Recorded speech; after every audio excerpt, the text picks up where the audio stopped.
কেমন আছো তোমরা সকলে? আশা করি খুব খুব ভালো আছো। আবার একটা নতুন ফিনি ব্লগ নিয়ে চলে এসেছি তোমাদের কাছে। আমি শ্রাবণী, আমার পরিবারের সবাইকে স্বাগত। এই যে দেখো সকাল। আচ্ছা, বিয়ের পর মেয়েদের জীবনটা কতটাই না বদলে যায়। যেই মেয়েটা আগে সকাল 8টার আগে ঘুম থেকে উঠতো না, সেই সকাল 6টায় উঠে আজ সবার জন্য কত চিন্তা, খাবার করা, বাচ্চা সামলানো। এটাই কি মেয়েদের জীবন? সারাটা দিন সবার জন্য করেও কতই না কথা, কতই না অপবাদ মানুষের কাছ থেকে তাদের পেতে হয়। এটাই হয়তো মেয়েদের জীবন। সেই ছোট্ট মেয়ে। আর সেই সব মানুষের কথা তো বললামই না, যারা তোমার সামনে ভালো সাজবে আর তোমারই আড়ালে তোমার নামে বদনাম করবে।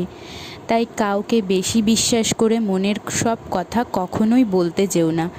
আসলে এগুলো কোনো জ্ঞান নয়, আমি আমার লাইফ থেকে এগুলো এক্সপিরিয়েন্স করেছি, আর তাই সেগুলোই তোমাদের সাথে শেয়ার করার চেষ্টা করছি। এই আমার ভিডিওতে তোমরা যা যা দেখতে পারবে সব কিছুই রিয়েল, কোনো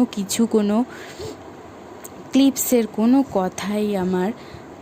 তো চলো, অনেক জ্ঞান দিলাম। সকালের সমস্ত কাজই কমপ্লিট, ঘর দোর গোছানো থেকে মাকে খাবার দেওয়া, দেখাশোনা করা, সব কিছু।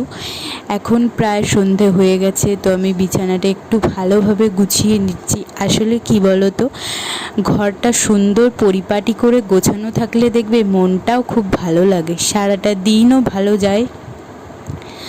এটাই হলো আমাদের চারপাশটা আমরা যতটা পরিষ্কারভাবে সুন্দর করে একটু সাজিয়ে গুছিয়ে রাখতে পারবো আমাদের সাধ্যমতো, ততই দেখবে মনটাও বেশ ফ্রেশ লাগবে। আবার কাল আসবো একটা ভিডিও নিয়ে।